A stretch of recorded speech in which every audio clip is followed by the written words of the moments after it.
So, have you ever found yourself in a room and you suddenly tone down yourself? You lower your standard or laugh at a joke that's not necessarily funny or that you don't agree with? Yeah, that's shrinking. And we do it to be liked most of the times. Yeah. Let me tell you about a time when I shrunk in order to fit in the workplace.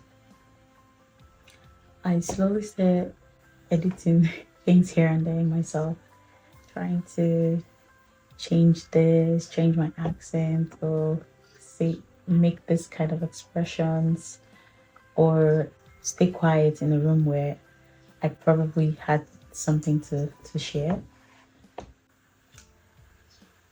You know, it's so funny. I think of it now, and I just it's so interesting to think back. And I wasn't rather than me focusing on my professional growth or just connecting with people. I was so busy trying to fit in, trying to belong, right? And I kept shrinking. I always make this joke that rather than editing my resume, no, I wasn't editing my resume. I was editing my accent. And it's so funny because thinking of it now, it was quite a struggle. As an immigrant, you get into a new country and there's this quiet pressure that you have to fit in, you need to fit in. And most of us we find ourselves, especially if you're in your early 20s, your formative age, that formative stage, early 20s, 30s, still trying to gain your steps here and there. And for me personally, I was in my early 20s. And I remember I was opportune to be on a committee, and mm, I would have things to say, but then I would doubt myself. I was like, if I'm not 100% sure, I'll just keep quiet. I should just not say it. Slowly, I was becoming more quiet, even in rooms where I had things to share. And with the peculiarity of my job, I had to speak with clients, I had to interact with other professionals. You need to communicate on a daily basis. I needed to communicate, but I felt as though because my accent wasn't the Canadian accent, I felt that, oh, maybe I'll sound less intelligent, or maybe they'll judge me, or they'll say, oh, this, that, or whatever, talk behind my back. And in that time, I struggled because even when I'm supposed to be enjoying the conversation, I'm thinking, oh, how do I pronounce this word? It's so crazy. At home, I'll be rehearsing sentences, practicing how to pronounce words, or like it was just so stressful, so stressful.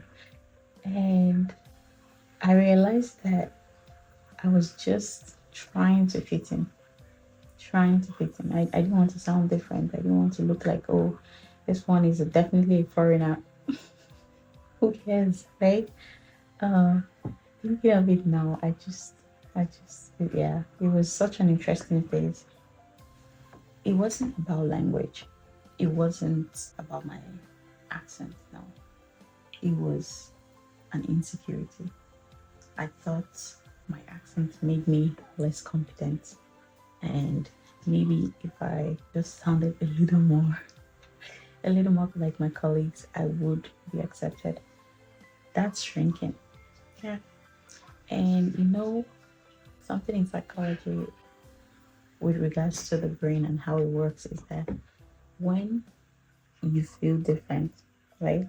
Your brain would signal to your body that you're in survival mode. And in survival mode, it would just try to seek somewhere safe. Blending in seems safe, right? So You just find that normally you just want to do what others are doing or blend in so that you don't get rejected. And the interesting thing is that belonging truly is not blending in. It's owning up to who you are, right?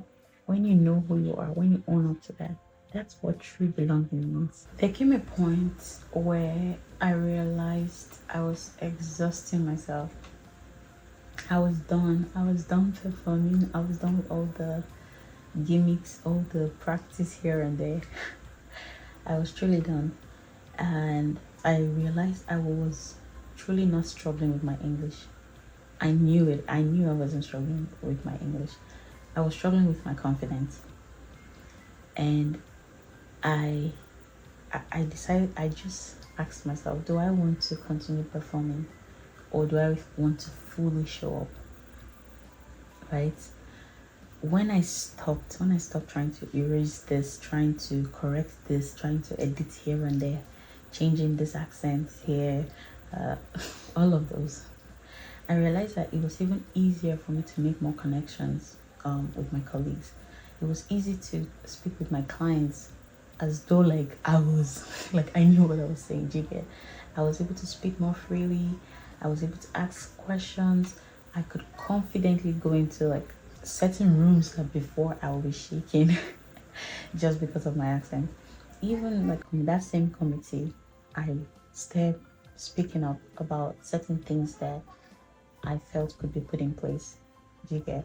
Which was amazing. Like I felt free. I truly felt free. And something interesting happened is that the people, the right people, right? They respected me more. For some of you, shrinking looks like changing your accent.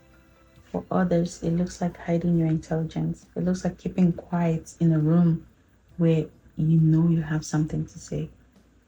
For others, it looks like it's you laughing at a joke that you don't agree with. But shrinking always starts with fear. The root of shrinking is fear.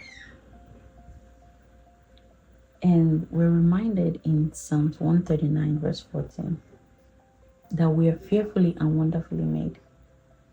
God did not create us as a mistake. We didn't just suddenly just happen, right? Our voice, the voice He has given us, it's not accidental. God, He didn't design your voice as a mistake. You're here for a reason. You're here for a particular reason at a particular time. And in whatever generation you find yourself in, you are there for a reason, right? And until you walk in confidence, until you own who you are, right?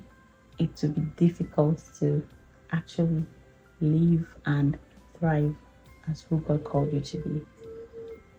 You can't keep walking in other people's light, right? What someone else has been called to do, they are graced with that for that position or a role or a calling. So you have to find your unique voice. You have to find what is it. God has put something beautiful on your inside. What is it? Right? When I stopped editing myself, at first I felt free. At first I felt lighter. And you will feel lighter at the beginning. But slowly you start thinking like, maybe I'm embarrassing myself. You would have this conflicting thoughts as to, should you shrink back, right? Do they think I'm strange or are they judging me or whatever it may be, right? But remember, growth feels like exposure at first. So don't give up, don't back up. It will feel as though you're being exposed. But the shift, the later part of it is that some people might resist, some people might not want to associate themselves with you, and that's okay. But some others will adjust, and you would also find the people that would be accepting of who you truly are now. But you know, the difference now is you have stopped shrinking to make other people feel comfortable, right? Now you don't have to be small for others to want you or like you or for you to blend in. Being confident is gradual. It takes time to build confidence. It's a gradual process, right? So it won't happen overnight. You can't just stand up and say, oh, today I'm confident. It takes time, it takes practice, it takes feeling exposed, feeling ashamed sometimes, right? But it's doing it regardless. And you find that slowly you start contributing in those meetings, you start contributing in class, you start asking those questions that you should ask in class. If you have a question, you will ask it now, right? Now that you're gaining more confidence, you would ask those questions. The more I owned my voice, the more my voice grew. And same thing you realize for yourself is that the more you own your voice, the more you know what is this thing that's special about you, the more you would grow in that into that. The more you grow into it, the more you become better at it, right? So you cannot build confidence in a version of yourself that isn't real, in a borrowed version of yourself, or in a half version of yourself. Because if you only show up halfway, you will always feel halfway. And that's the truth. Others might not see it, but over time, you will tell. It will be so obvious. You will feel halfway. In addition to Psalms 139 verse 14, the passage we read earlier, is that you have to remember that your difference is not your deficiency. Your difference is what makes you special. It doesn't take out of who you are. It doesn't make you any less, or it doesn't subtract your worth. It is the reason why you will even walk into certain rooms and you'll be appreciated. So own up to your difference. Own up to what is different and special about you. So I want to challenge you today. Ask yourself these questions. Where are you rehearsing instead of speaking up? Where are you shrinking to avoid discomfort? And who are you becoming when you're afraid? So remember, if you never allow yourself to be fully seen, you will never feel fully known. You will never be fully known by yourself or by the world. I know what it feels like to adjust yourself in order to belong. I know what it feels like to rehearse before speaking, to doubt yourself, to feel as though you're different. But different doesn't mean deficient. Remember that. Different doesn't mean deficient. Different means distinct. It's you being who you've been called to, right? What God has called you to be is you owning up to that. That's being distinct, which is very special, I would say. So stop shrinking to be liked. Start showing up to be respected. And if you're in your 20s and learning all of this, and it feels as though like, oh, it's so complicated, it's a lot, it doesn't feel as though it comes natural to you. Don't give up. Don't stop there. You're not late. You're right in time. And you're becoming all that you have to be, right? It takes time. It's gradual. Remember that. If you like this kind of content, if you're committed to growth, we're building something here. We're building something honest. So connect, okay? See you in the next video. Bye-bye.